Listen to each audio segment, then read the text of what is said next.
Hey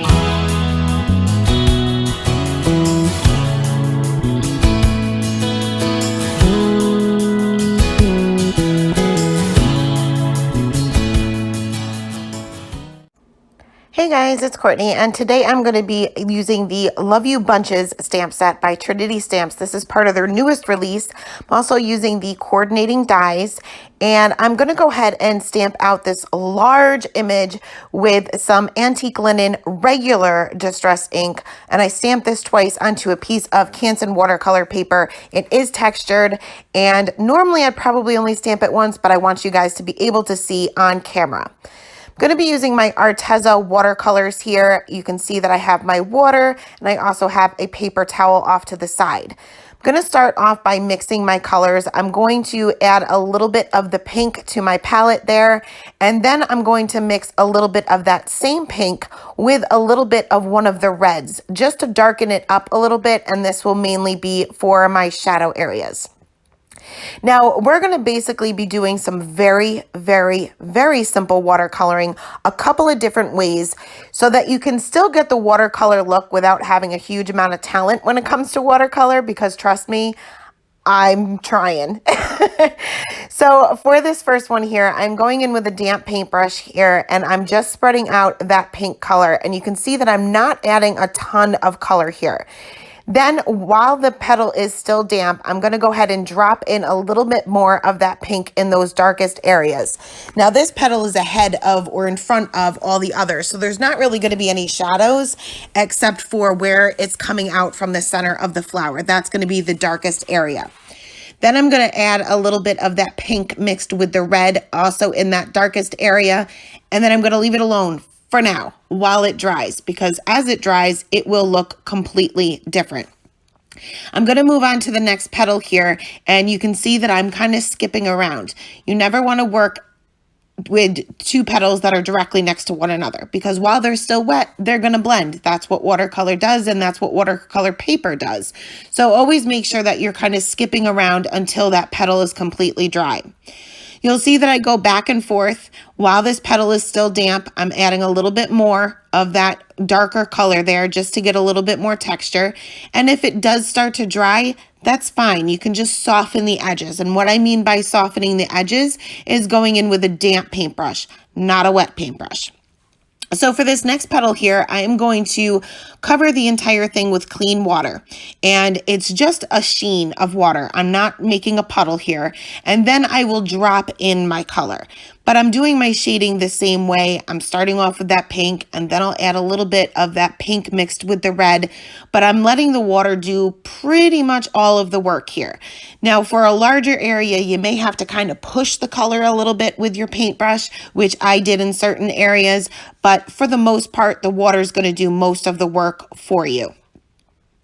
So next we are going to go ahead and move on to another petal here, and I'm going to be doing this one a different way once again. So just giving you options, whatever works best for you. Here I'm going to go ahead and add in my color, and this is a tiny little petal. It's a big petal, but you can only see a little bit of it. So I covered the entire thing with the pink, and then I completely dried my paintbrush. It was completely bone dry, or as dry as I can get it. And then I scooped up some of the color just on the tip to create my own highlight. So for this one, I'm going to go ahead and drop in my color in the darkest areas, clean off my paintbrush, and I'm going in again with just a damp paintbrush, and then add my water to the petal, starting in the area that I didn't have any color. So the tip of the petal, working my way down to the color and letting that color spread out.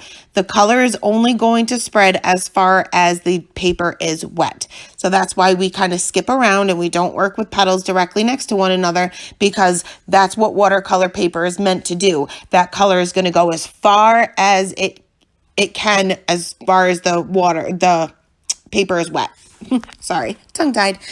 Okay, so I'm going to go ahead and show you this entire petal, and I kind of skipped around with the different techniques depending on the shape of the petal and the position of the petal. There are a couple of different shadows as far as where one petal is laying under another. So I'm going to kind of keep those areas being the darkest. So I colored the other flowers and the buds with the same color combination. So I'm not going to show you them, but I am going to finish showing you this one. Now, like I said before, I am by no means an expert when it comes to watercolor, but I love the look of watercolor. So this is a really, really simple way of getting that watercolor look without really having any kind of experience or skill when it comes to watercolor. You'll still get that dimension just by using these two simple colors. And they're very easy to mix. Now, I do know that the most important thing when it comes to watercolor is being able to control the amount of water that you're using. And that all comes from practice. Now, you'll see each and every time I clean off my paintbrush, I'm dabbing it off onto my paper towel because I don't want this to be a dripping wet paintbrush. I want it to just be damp. So you don't want it to completely dry it off, but what I like to do is I kind of like to roll around that metal part that holds that brush to the handle. I kind of just roll that area around on my paintbrush and leaving the bristles still wet, but so that you don't get that little drop of water that sometimes can fall on your card. And if watercolor, even after it's dry, gets wet, it's going to basically reactivate itself. So you're going to be removing color or moving color that you don't want to remove. Now, also, I used regular distress inks for the stamping. You can use oxides. However, keep in mind you will get completely different results. Distress oxides tend to give you a chalky finish, which is fine, but that will kind of bleed into your image itself as you do your watercoloring. They're still water reactive, meaning the line will it will fade a little bit. It's not going to completely disappear, but I find that the regular distress inks are much easier to use when you're doing watercolor rather than the oxides. So there's a couple of hints for you. I do also recommend getting a good watercolor paper. I know that you can get watercolor paper right in like the dollar store and things like that. Stay away from it. You're just going to waste $1. I know it's only $1, but why waste $1? Because it's not going to work. The Arteza watercolors are fairly inexpensive, and I find I really like them. Like I said, I'm by no means an expert, but I really find that they blend well together, they spread well, they reactivate well. For the most part, I think they're great for the price. And they do have a couple of different options. This set is the half pan set, which I will link below. So I'm just finishing up this flower here. And then, like I said, I went ahead and used the same color combination for the other two flowers as well as all of the buds in this bouquet. So once all of that was done, I did let them completely dry before moving on to the centers of the flower. Like I said, we want to make sure that we're not working with two areas that are wet at the same time. And I'm just going in, and unfortunately, I don't have the names of the colors in front of me, but I'm basically just going to drop in a little bit of that color in the center of the flower, kind of like little dots. And then I'll clean off my paintbrush, again, dabbing that off onto my paper towel first, and then kind of spreading out that color. Now, the center is still wet, so I can go ahead and add my dimension. I'm going to use the same color and just add a little bit of shading to the outside of the center of the flower. So basically the outside of that little circle. And this will all spread and it will look completely different once it is dry. So next we're going to go ahead and move on to the leaves. So I'm going to be using a couple of different greens here, and I'm going to, well, actually only two different greens. So here's the first green here, and this is just the plain color. Next, I'm going to add a little bit more of that, and this time I'm going to add black to it. And this is just going to really darken that up. And again, I'm only going to use that for the shadow areas. I'm also, while I'm mixing my colors, I'm going to bring in another green, which is similar to, I compare everything to Copic colors. Everything that I see, I compare it to a Copic color. So this would be more like a YG97 for those of you familiar with Copics. And I'm going to do the same thing. I'm going to use the straight color, and then I'm also going to use this color mixed with a little bit of black. So moving on to the first type of leaf, I guess there's 3 different types of leaves here. And I'm going to go ahead and add that straight color. And I had a cat hair here. And I do know, never try to pick it off with your fingers, or your nails, I should say, because once you actually scratch the watercolor paper, it will never be the same. So I was trying to be really gentle and kind of scrape it off, but as I scraped it off, I scraped the color. So I am going to go ahead and finish this leaf to the best of my ability anyway, and then once it is dry, I can kind of clean up some of those areas just by adding clean water and dabbing that up with a paper towel. I was not able to completely remove it because it was pretty saturated with color, but what I did in the end is I just added another leaf there to kind of cover that up. So again, I'm using these 2 different greens, the solid or the regular green and the one mixed with black. And I am adding a little bit of shading to the base of the leaf, which is kind of tucked behind that flower. And I'm also adding a little bit of that color to the tip of the leaf as well, just to kind of give the leaf some shape. And this will kind of make it look as if it's kind of bowed out a little bit. Now I'm going to go ahead and leave that alone and let that dry. Moving on to this next one here, which is very similar to that one. However, this one is folded over on the one side on itself. So the leaf is folded. So I want to create a shadow there because that would create a shadow on itself. So when I go in with that darkest color, I'm just going to add a little bit more of a shadow in that area. And again, just letting the water do the work for me, letting it spread. Now I could watercolor this same exact image with the same exact colors and it will look different because the water does the work for us. And sometimes we just don't know what it's going to turn out like once it's dry. And that's usually the case. So if you use the same colors as me and you're coloring the same image as me, don't expect it to look the same no matter what medium you use, but especially watercolor, because it's just never going to look exactly the same. So moving on to this next leaf here, and basically I'm just waiting for those other 2 leaves to dry, and I'm shading this the same exact way. This one has a little bit of a fold off to the right hand side, or to the left hand side rather, and so I'm adding a little bit of a shadow there. Now once the leaves were dry, for this one, the second one that we did, the fold itself is going to be lighter than the rest of the leaf because it's the furthest up, or the closest to us, I should say. It's on top. Let me word it that way. So that's basically going to be the lightest area. So I'm just going to use that lighter green and just add a little bit of that to that area. Now, once this is dry, I'm going to use the very tip of my paintbrush here to draw in the veins of the leaves. And because I can't see them anymore, they pretty much disappeared, I have the packaging off to the side and I'm just using that as a guide to draw in those veins.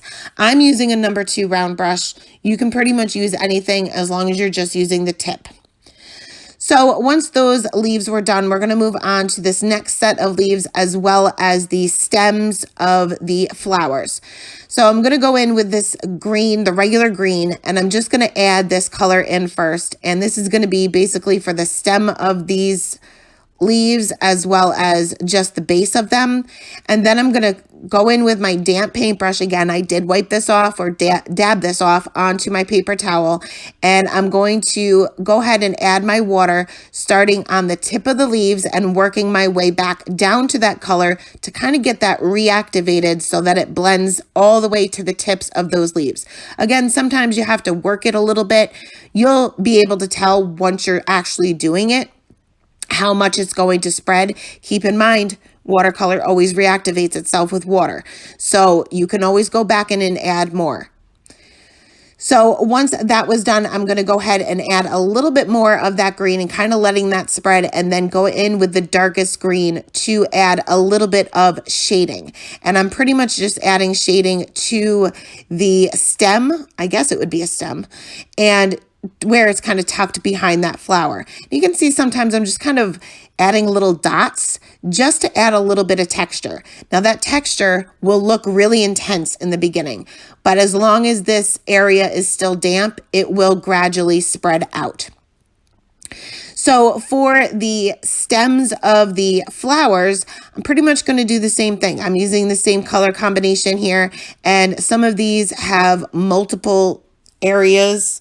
I guess another technical term that I don't know, that I did not Google, but that would basically create a shadow on itself. Again, just make sure that the one area is completely dry before moving on to the other area. But there's not a whole lot of real estate to work with here, so I wouldn't be too concerned with all that much shading.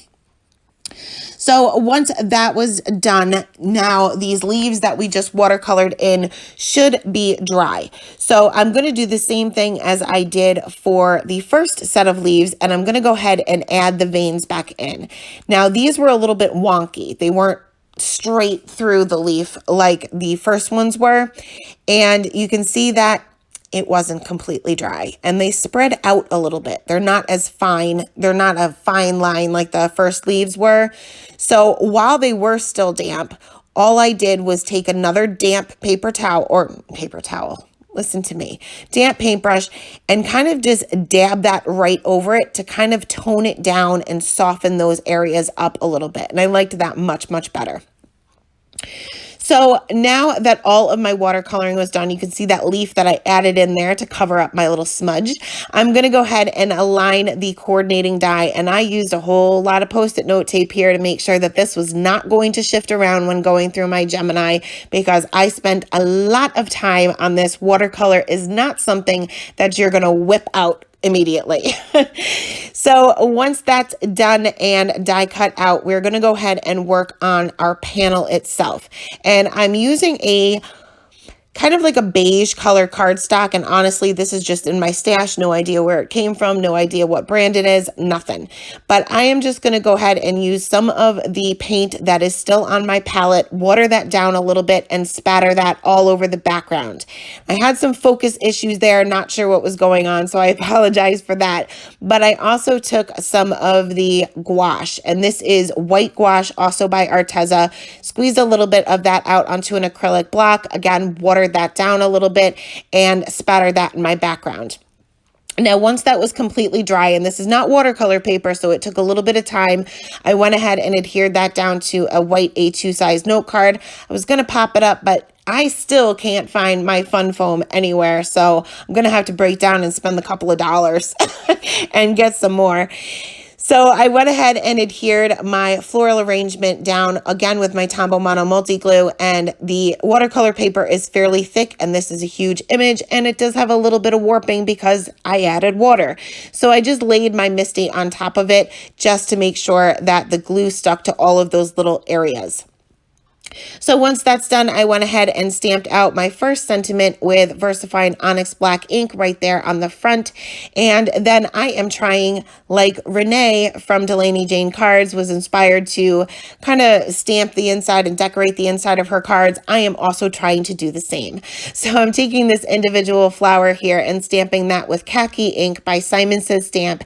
And then I will stamp the remaining part of my sentiment with that same VersaFine Onyx Black ink right kind of overlapping those flowers just a little bit, so that those flowers just are a little bit of a subtle touch to the inside. I finished off the front of the card with a few embellishments by Trinity Stamps, and the name is not coming to me now, but again, I will link that below. But that is it. That is the card for today. Thank you guys so much for stopping by. I will list all of the supplies in the description box below. Bye, guys.